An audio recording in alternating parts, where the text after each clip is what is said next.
Glass കട്ടൻ ചായ വെച്ചിട്ട് നേരായി.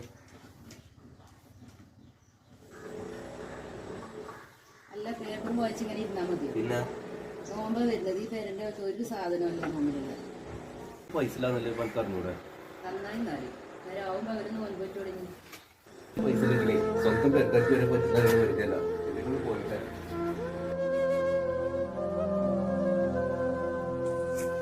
കുഞ്ഞാപ്പോ ഇതിലിപ്പോ 65 സെന്റ് സ്ഥലമാണ്. റബ്ബറും മര്യാദ നൽകരുത് മനസ്സിലാണോ? പിന്നെ കമ്മീഷൻ അതിൽ 1 ഉറുപ്പ്യ കുറയില്ല. ഞാൻ മര്യാദക്ക് മേടിച്ചു കേട്ടോ. ആ അതാ പറഞ്ഞത്.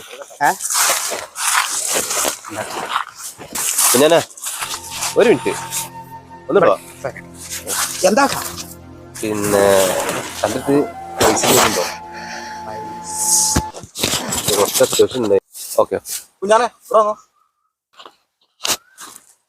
എനിക്ക് നമ്മളെങ്ങനെ റോട്ടിലൂടെ പോകുമ്പോ ഒരാൾ വന്ന് പൈസ എന്തിന്റെ കേളച്ചങ്ങ എനിക്ക് ആയ കാലത്ത് നാട്ടിലേക്ക് ഒരു ഗുണമില്ലാതെ ഉപകാരമില്ലാത്ത ആളെ നോക്ക്. അതാകെ പിന്നെ ഇങ്ങനെ വെറുതെ കൊടുക്കാൻ നിൽക്കണ്ട. കിട്ടൂലോട്ടോ പൈസ.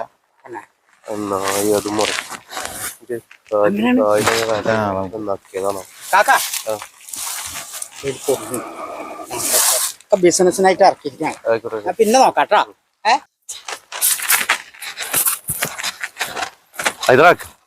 എന്താ വിഷയം? ഒന്നുമില്ല. എന്നാലും പറയും എന്താ വെച്ചാ പറയും. ഞാൻ അതൊക്കെ കേട്ടിട്ടുണ്ട് അവിടേക്ക്. അങ്ങനെ പോയാ പറ്റും. അല്ലാതെ അവിടെ പോയിക്കോളി.